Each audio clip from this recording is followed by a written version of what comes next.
მოგესალმებით ძვირფასო მეგობრებო. დღეს 2026 წლის 22 ივნისია. ვფიქრობ საქართველოში 2 დღის შემდეგ მოისმენთ ჩემს გამოსვლას, რადგან ტექსტის თარგმნა საჭირო. მე კი მსურს ყურადღებით მოისმინოთ თითოეული სიტყვა, რასაც დღეს გეტყვით. სიტყვით გამოსვლა დღითი დღეს სულ უფრო მიჭირს. თუმცა ამ პრობლემას ასე ვერ დავტოვებ. რადგან სწორედ ამაზეა დამოკიდებული როგორც თქვენი მომავალი, რომ დაბერდებით ან ავად გახდებით და ღმერთთან უკნას უფულოდ დარჩებით. ასევე მთელი ქვეყნის მომავალიც რა თქმა უნდა.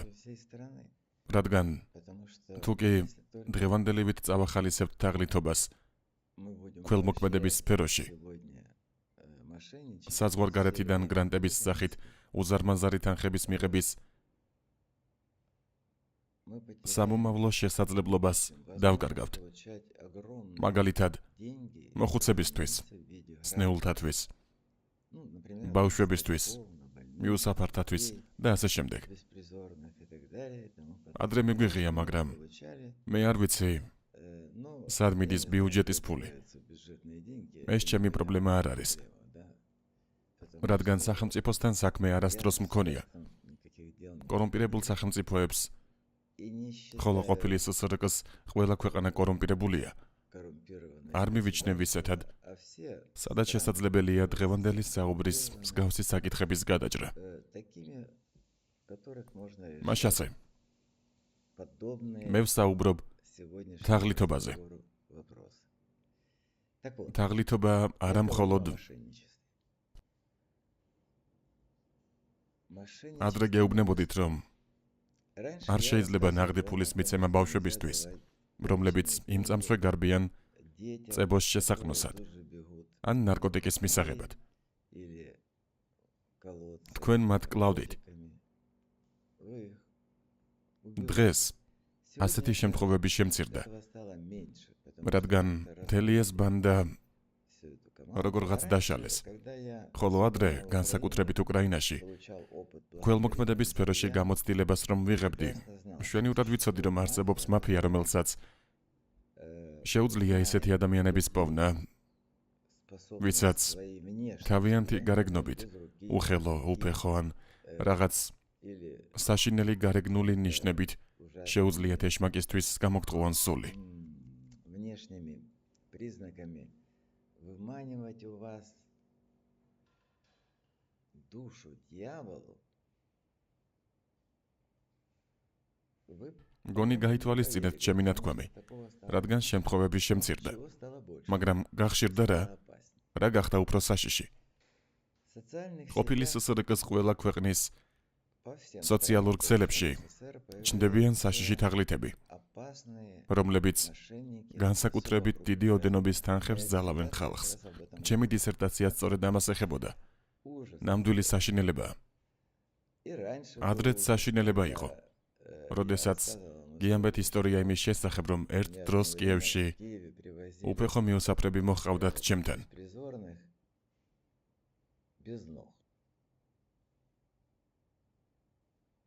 დავინახე, რომ ეს ტენდენციად იქცა. ისინი ათეულობით იყვნენ, და საავადმყოფოში ვუშვებდი, რადგან საავადმყოფოები უსახლკაროებს არ იღებდნენ. ჩაძაღლდი, შენი საქმისა შენიციო. აი ასე. ხოლო როდესაც მე როგორც პარლამენტის დეპუტატი ვრეკავდი და ვეუბნებოდი, თუ ამ ადამიანს არ მიიღებ ციხეში ჩაქსვამ შენ ნაძირალავ, სახელმწიფოს საავადმყოფოს უფროსო მეთქი.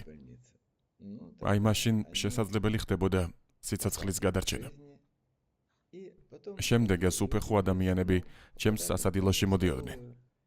მათ ვხედავდი, ვესაუბრებოდი. გავიგე, რომ თურმე მაფია ყოფილა. ის ადამიანები, ვინც მათხოვრობით ფულს შეულობდა, როგორც წესი ლოთები ან ნარკომანები იყვნენ. მათ ნარკოტიკებს უკეთებდნენ, შემდეგ კი მატარებლის ქვეშ აგდებდნენ და მატარებელი ფეხებს აჭრიდა. იმ დროს ისინი გათიშულ მდგომარეობაში იყვნენ. რისთვის? იმისთვის, რომ მერე მისთვის ეტლი ეყიდათ და ესვათ საჭირო ადგილას, სადაც ბევრი ხალხია. ისიც დახმარებას ითხოვდა. დამეხმარეთ. ომის მონაწილე ვარ. ან არ ვიცი კიდევ რის. მოკლედ, როგორ ხსნიდნენ იმას, რომ არ ქონდათ ფეხები და რატომ იყვნენ ასეთი შეჭირვებულები აღარ ვიცი. ეს ჩემი პრობლემა არ არის. მე მხოლოდ ის ვიცი, რომ თაღლითების მახეში თუ ებმებით, ისინი არა მხოლოდ ფულს, არამედ სულსაც გძალავენ. ხომ ხედავთ, თქვენ, უпростоრად ჩვენ, მხოლოდ თქვენ კი არა მეც, ღმერთთან მხოლოდ სინდისი გვაკავშირებს. მხოლოდ ის ერთადერთი. არა სხეული, არაფერი, სული, სინდისი. და როდესაც თქვენ ბანდიტებს ეხმარებით, მე მაშინ გიხსნიდით, ნუ გააკეთებთ ამას, რადგან ჩემთან მოდიოდნენ დედები, ვისგანაც ბოშებს ახალშობილი ბავშვები მიჰყავდათ ქირით. მერე მანქანებთან მირბოდნენ და ამბობდნენ, ფული არ გვაქვს, რძე რომ ვაჭამოთ. ბავშვის ქირა თვეში $400 იყო. აი რამდენად მომგებიანი ბიზნესია თაღლითობა, თქვენი გულუბრყვილობის ხარჯზე.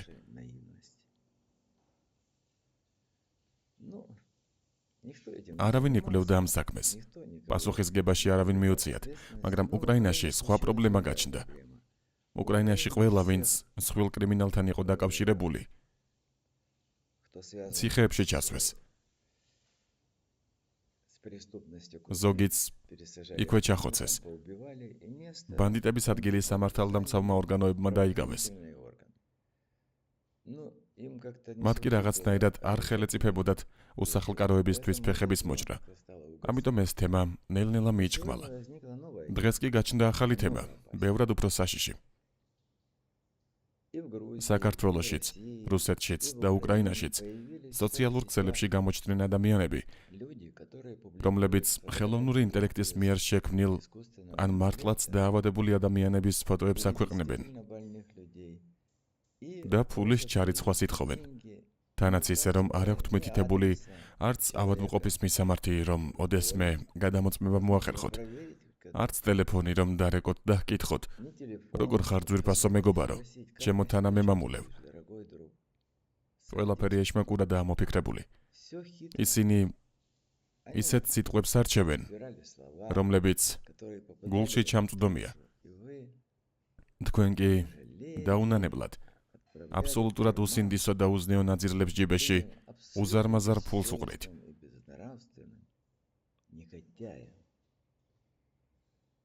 ვფიქრობ, მთელი ყოფილი SSRK-ის ტერიტორიას თუ გადავხედავთ, საუბარია მილიარდობით $-ზე, რომელიც შეიძლებოდა ადამიანების ოპერაციებს მოხმარებოდა.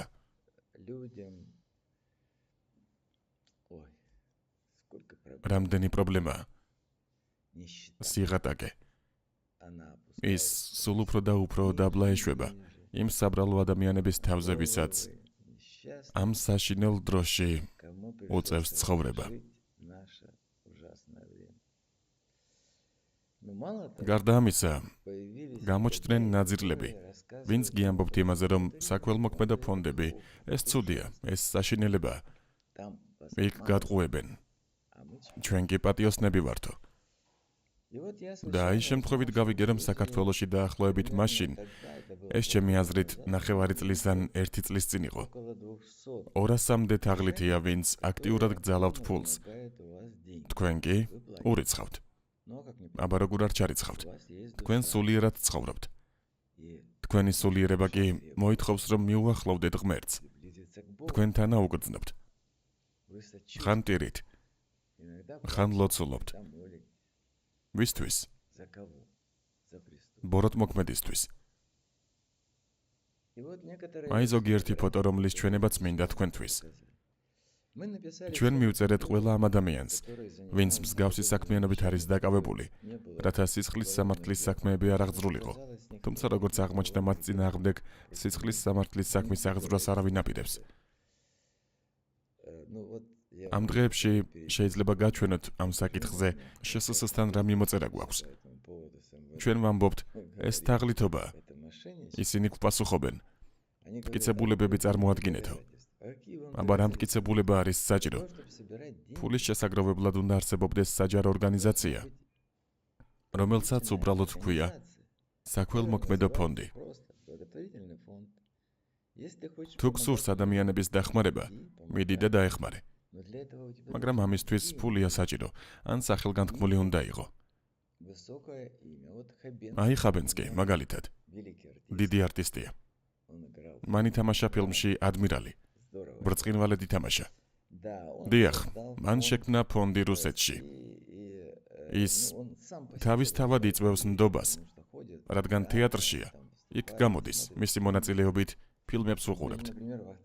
აი მაგალითად ვახტანგ კიკაბიძეც, ნათელში იყოს მისი სული, რომ მოენდომებინა ვინმეს დახმარება. სხვათა შორის, უბრალო ადამიანი იყო. ერთხელ ტბასთან შევხვდი. თევზაობდა. დიახ, კარგი ადამიანი იყო. ლამაზი სულით, რომელსაც ფილმებსა და სპექტაკლებში ვხედავდით. ხოლო როდესაც არაფერი გაგაჩნია, უიღბლო ხარ, არაფრის მაქნესი. მაშინ უნდა ეძიო იღბალი მათთან, ვინც სულელი არ არის. ჭკვიანი ადამიანი, კეთილი, ღმერთისა და ყოველგვარი სიკეთის მორწმუნე. ფულს ჩაგირიცხავს და ურიცხავენ კიდეც. გამოჩნდნენ ისეთებიც, ვინც ამბობს, ფონდს ნუ ჩაურიცხავთ. აი ჩვენ ვართ, მე ვარ პატიოსანი. ჩვენ ყველას მივწერეთ წერილები. ძვირფასო მეგობრებო, გთხოვთ ნუ ჩაიდენთ დანაშაულს. თუ კი მართლა გსურთ ქველმოქმედებით დაკავდეთ, მიბრძანდით იუსტიციის სამინისტროში და დაარეგისტრირეთ ორგანიზაცია. რისთვის არის ეს საჭირო? იმისთვის, რომ შეგამოწმონ. ანგარიში რომ ჩააბაროთ მთელ ქვეყანას. ადამიანებმა შეძლონ საიტზე შესვლა და ნახვა, რა თანხაა შემოსული. რამდენი დაიხარჯა იმისთვის, რომ მიუთითოთ მისამართი, სადაც ადამიანს შეუძლია მისვლა და ამ საშინელებების დანახვა. როგორც ცხოვრობს მაგალითად 7 ბავშვი ტუბ დისპანსერთან არსებულ საზოგადოებრივ საფირფარეშოში. ასეთი შემთხვევებიც გქონია. მე ბევრი შემთხვევა გიამბეთ. ახლა თქვენი გულის გატეხვა არ მინდა. მინდა თქვენი ყურადღება მივაპყრო იმ საშინელ დანაშაულებს, რომლებსაც ხშირად თავად ვიახალისებთ. არავითარ შემთხვევაში არ გასცეთ, არ ჩარიცხოთ თანხა ბოროტმოქმედთა ჯიბისთვის. მათ აქვთ ანგარიში ბანკში. ისინი არ წერენ ვისია ეს ანგარიში. წერენ დამეხმარეო. აი ეს ბავშვი საავადმყოფოში ყვდება. ფოტო კი ინტერნეტიდანაა ან საავადმყოფოდან, სადაც ჩუმად მივიდნენ და გადაუღეს ფოტო რაიმე დაავადებით მომაკვდავ ადამიანს.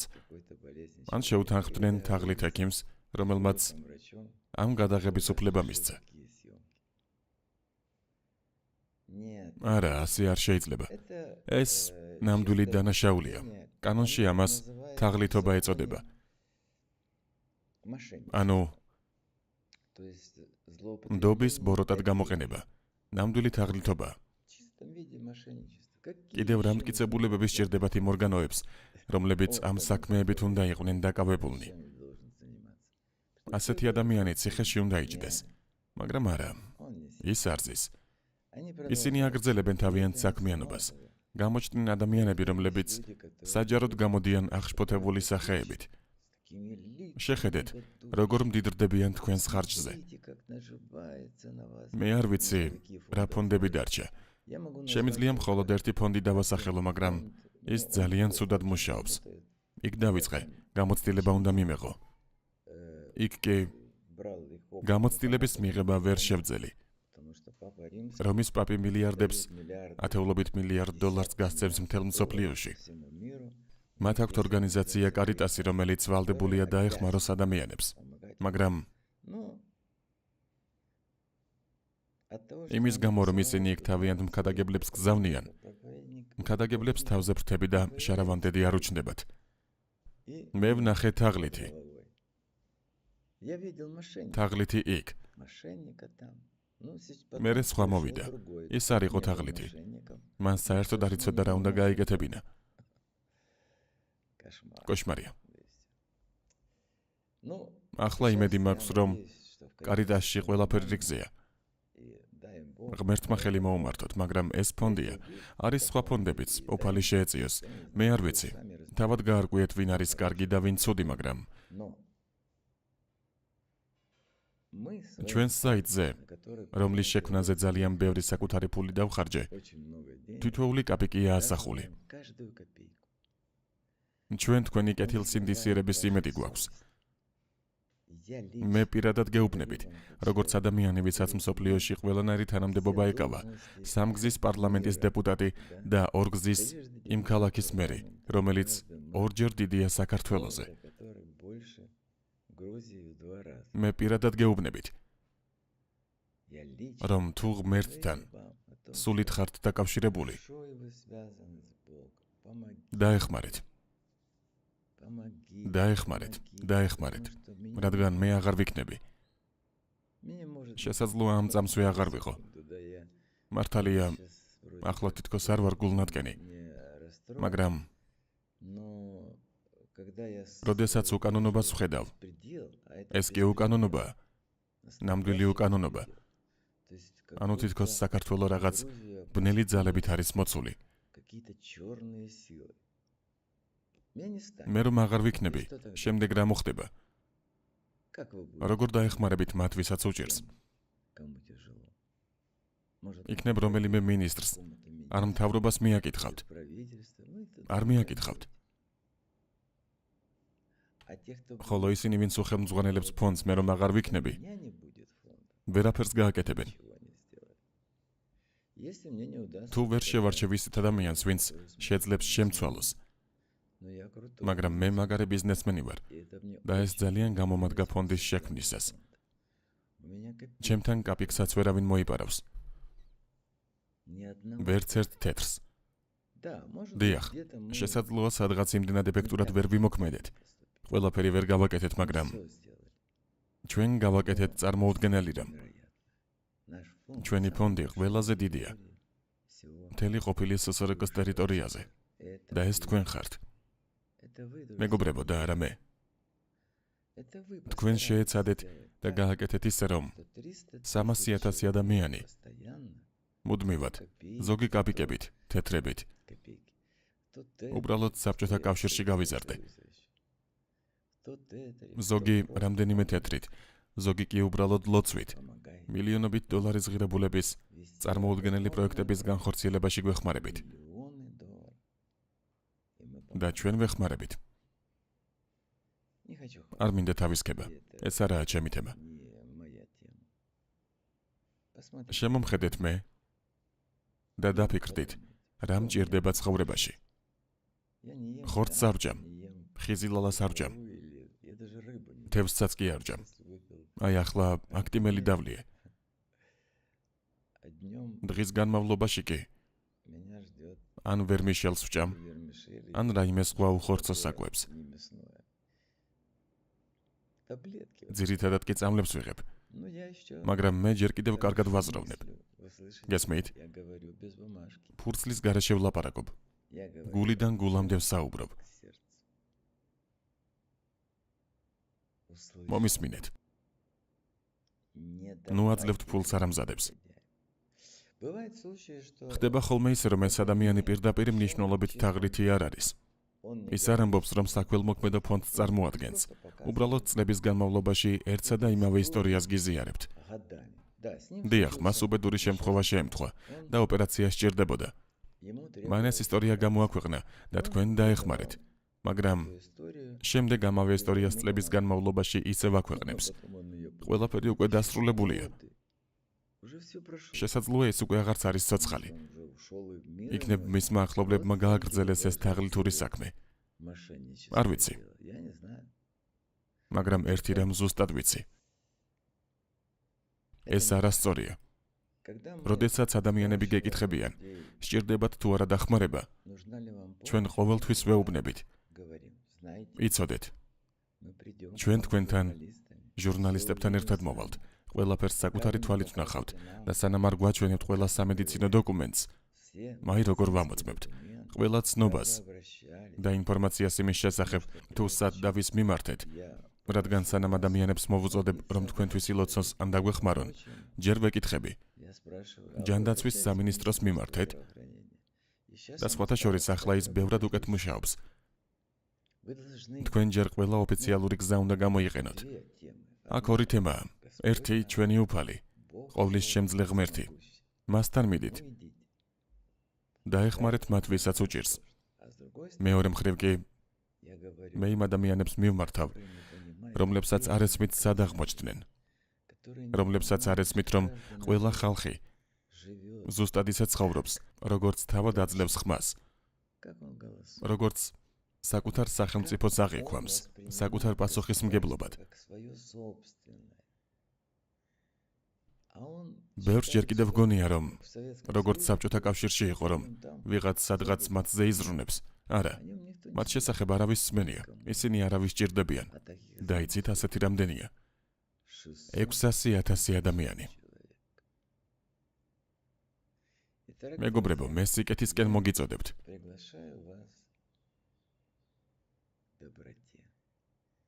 ცხოვრებაში იმაზე დიდი საქმე არ არსებობს, ვიდრე უცნობი ადამიანის დახმარება. რატომ უცნობის? იმიტომ რომ მშობლების, შვილებისა და ახლობლების დახმარება ისედაც თქვენი მოვალეობაა. ეს ნათესაური ვალდებულებაა. მაგრამ ღმერთისთვის მნიშვნელოვანია, რომ ამის შესახებ არავინ იცოდეს. რომ ეს გააკეთოთ მხოლოდ სინდისის კარნახით. სინდისისა, რომელიც მხოლოდ მასთან არის დაკავშირებული. რადგან როდესაც მის წინაშე წარსდგებით, ყველაფერი ეცოდინება. და მიიღებთ იმას, რასაც იმსახურებთ, მაგრამ არა მხოლოდ იქ. თქვენ ჯილდოს აქაც მიიღებთ. ღმერთისგან იმდენი მივიღე, ვერც კი წარმოიდგენთ. მან განკურნა ჩემთვის ყველაზე ძვირფასი ადამიანები.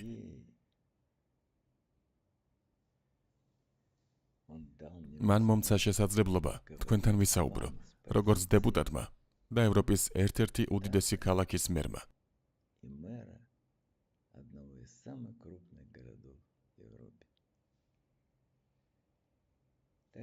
ამიტომ მეგობრებო, დღეს აუცილებლად დაურეკეთ მშობლებს. ხვალ კი არ დაგავიწყდეთ ლოცვა, სულ ორი სიტყვა. გმადლობ უფალო, სიცოცხლის კიდევ ერთი დღისთვის. და ეს დღე ჩემს ცხოვრებაში საუკეთესო იყოს. და ეს აუცილებლად მოხდება. ადრე თუ გვიან, მაგრამ აუცილებლად მოხდება.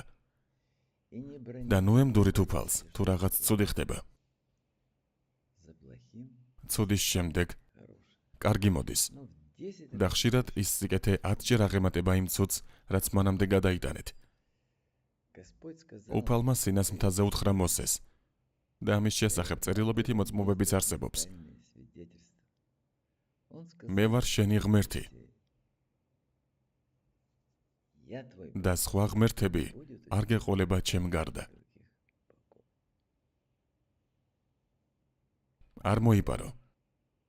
არ მოკლა. და ასე, ათივე მცნება.